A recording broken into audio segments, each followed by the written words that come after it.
අයිබෝවන් වෙල්කම් ටු මයි channel. ඉතින් ඔයාලව ආදරෙන් පිළිගන්නවා මගේ channel එකට. හොඳයි දරුවනේ. දැන් මම ඔයාලට උගන්වන්නට යන්නේ ඉතා වැදගත් තවත් පාඩමක්. දැන් ඔයාලා මම English letters, sounds, එතකොට vowels, consonant, ඊළඟට conversations නේද මම මේ දේවල් ඔයාලට වීඩියෝ හරහා ගෙනාවා. ඉතින් දැන් මේ කතා කිරීමේදී සහ අපට ඉංග්‍රීසි භාෂාව හැදෑරීමේදී ඉතා වැදගත් වන පාඩමක් තමයි අද මම ගෙනල්ලා තියන්නේ. ඒ තමයි pronouns. pronouns කියන්නේ සර්වනාම. ඉතින් අපි සිංහල භාෂාව කතා කිරීමේදී ඔයාලා දන්නවා මම, අපි, ඔබ, ඔහු, ඇය, එය, ඔබලා, ඔවුන් ආදී වශයෙන් අපි පුද්ගලයන් හැඳින්වීමේදී හෝ ද්‍රව්‍යයක් හැඳින්වීමේදී හෝ සත්වයක් හැඳින්වීමේදී හෝ භාවිතා කරනවා කියලා. ඉතින් ඉංග්‍රීසි භාෂාවේදීත් pronouns විදිහට මේවා භාවිතා වෙනවා. ඉතින් දැන් අපි බලමු මේ pronouns කියන්නේ මොනවද කියලා. දැන් මුලින්ම කියන්න ඕනේ මේ pronouns වලදී singular සහ plural විදිහට ඒක වචන බහුවචන ලෙස භාවිතා වෙනවා. දැන් උදාහරණයකට අපි සිංහල භාෂාව හරහා කතා කරොත් දැන් මම, ඔබ, ඔහු, ඇය, එය. ඉතින් මේ සර්වනාම අපි ඒක වචන විදිහට තමයි භාවිතා කරන්නේ.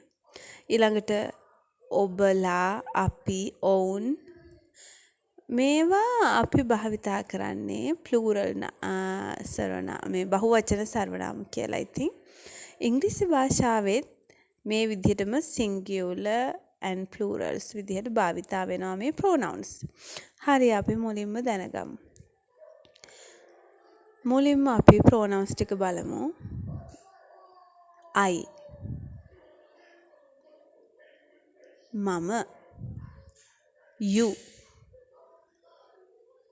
ඔබ, we, අපි, they, ඔවුන්, she, ඇය, he, ඔහු, it, එය. එහෙම නැත්නම් අපි සතෙක්ව හැඳින්වීමේදීත් අපි it කියන එක භාවිතා කරනවා. ඉතින් I, you, we, they අපි භාවිතා කරන්නේ plural විදිහට. she, he, it singular ලෙස තමයි භාවිතා කරන්නේ. ඉතින් ඒ ගැනත් අපි දැනගෙනට ඉන්නට ඕනේ. singular pronouns සහ plural pronouns පිළිබඳව.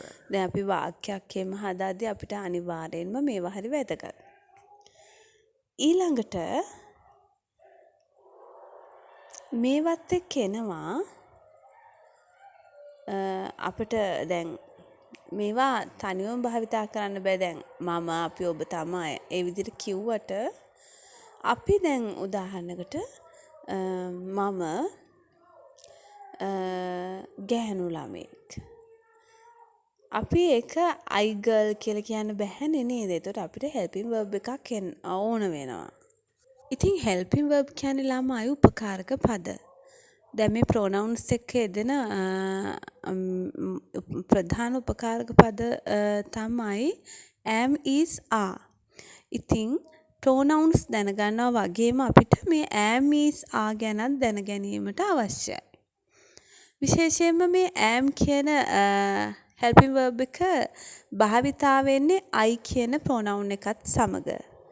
දැන් අපි උදාහරණ ටිකක් බලමු. I am. I am a boy. I am a girl. I am a teacher. I am a student. ආදී වශයෙන් I එක භාවිතා වෙන්නේ am. අපිට කොහෙත්ම බෑ I is I are කියලා කියන්න.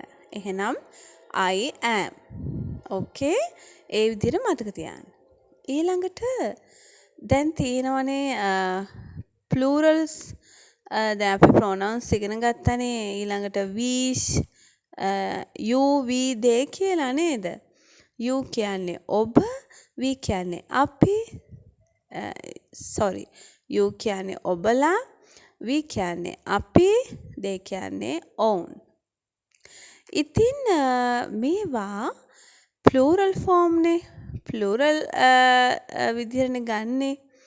ඉතින් ඒ කියන්නේ එක්කෙනෙක්ට වඩා වැඩි. අපිට singular විදිහට ඒක වචන විදිහට ගන්න බෑ. ඉතින් මේ එක්ක මේ pronouns එක භාවිතා වෙන helping verb එක තමයි are. You are, they are, we are. එතකොට අපිට කියන්න පොඩි වාක්‍යයක් හැදුවොත් you are boys. We are friends. They are girls. වගේ අපිට මේ භාවිතා කරන්න පුළුවන් you we they එක are කියන helping verb එක. ඊළඟට singular form එකත් එක්ක එන්නේ you, he, she, it. you කියන්නේ ඔබ, she කියන්නේ ඇය, he කියන්නේ ඔහු, it කියන්නේ එය. එහෙම නැත්නම් සතෙක්. ඉතින් දැන් ළමයි දැන් මේ singular form එකත් එක්ක දෙන්න helping verb එක තමයි is. හැබැයි මෙතනදී දෙයක් පරිස්සම් වෙන්න. ඔබ ඔබලා කියන දෙකටම පොදුවේ භාවිතා වෙන්නේ you නේ. දැන් අර මුලදිත් අපි you we they ඒවා plural විදිහ තමයි ගත්තේ නේද? දැන් නමුත් ඔබ කියද්දී you භාවිතා වුණාට අපිට බෑ you is කියන්න. you are කියලාම තමයි කියන්නේ. ඔබ පිරිමි ළමෙක් you are a boy. ඔබලා පිරිමි ළමයි you are boys. තේරෙනවනේ එතන නේද? ඊළඟට he she it එක යෙදෙන්නේ is. He is a boy. She is a girl. It is a book. It is a cat. දැන් මං හිතන්නේ හොඳටම පැහැදිලි නේද? ඉතින් අපි මේ ටික හොඳට පුරුදු වෙන්න ඕනේ. වාක්‍ය හදන්නත් හරිම පහසුයි මේ විදිහට. මම ශානිකා කියමු. මම ශානිකා. I am Shanika.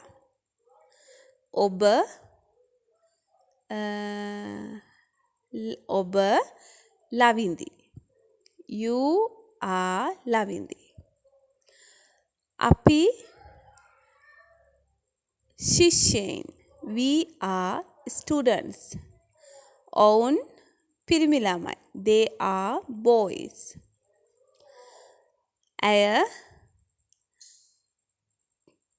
ඇය ටීචර් කෙනෙක්. She is a teacher. ඔහු ගුරුවරයෙක්. He is a teacher. එය පොතක්. It is a book. ඌ පුසෙක්. නේද අපි ඒ විදිහට කියන්නේ. ඉතින් ඒක කියන්නේ ඉංග්‍රීසි වලින් කොහොමද? It is a cat. ඉතින් දරුවනේ මේ pronouns භාවිතා කරලා ඒවට ඒ නියමිත helping verb එක යොදලා ඔයාලට පුළුවන් වාක්‍ය හදන්න. ඉතින් හරිම සරලයි. ලියන්නයි කියන්නයි මේ විදිහට පුරුදු වෙන්න. හැබැයි දැන් අපි ලියද්දී දැන් මේවයිත් තියෙනවා ෆුල් ෆෝම් ෂෝට් ෆෝම් කියලා. ඒකත් මම චුට්ටක් කියලා දෙන්නම් වෙනමත් කියලා වීඩියෝ එකක් කරා ගේන්න. නමුත් මෙතෙදි මතක් කරන්නම් චුට්ටක්. දැන් අපි කතා කිරීමේදී සහ ලිවීමේදී භාවිතා කරන ක්‍රම තියෙනවා. කියන්නේ කතා කරන විදිහට නෙවෙයි අපි ලියනකොට. දැන් මෙහිදී කෙටි ක්‍රම දිගු ක්‍රම. ඒ කියන්නේ ෂෝට් ෆෝම් ලොං ෆෝම් කියලා භාවිතා වෙනවා. දැන් මේ pronouns ගත්තාම I am මේ තමා දිගු ක්‍රමය කියන්නේ long form එක. ඊළඟ මේකේ short form එක තමයි am. I'm කියලා තමයි ගොඩක් වෙලාට කියන්නේ. නමුත් am කියලා තමයි හරියට කියන්න ඕන. නමුත් ඔයාලා පුරුදු වෙන්නකෝ මෙහෙම I am. You are. We are. They are. She is, she's. He is, his. It is, its. ඉතින් මේ විදිහට short form long form පුරුදු වෙන්නත් වෙනවා ඔයාලට. එතකොට අපි කතා කරද්දී භාවිතා කරන්නේ මේ short form එක. නමුත් ලියද්දී අපි භාවිතා කරන්නේ long form එක. example එකක් ගත්තොත් මගේ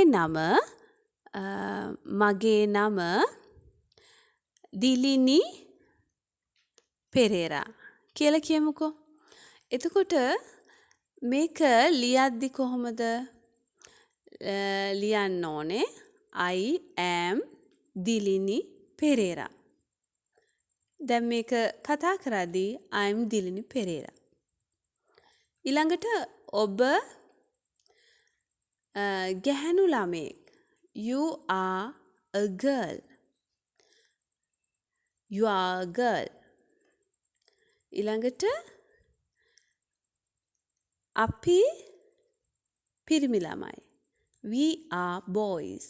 We are boys. ඔවුන් ශිෂ්‍යයින්.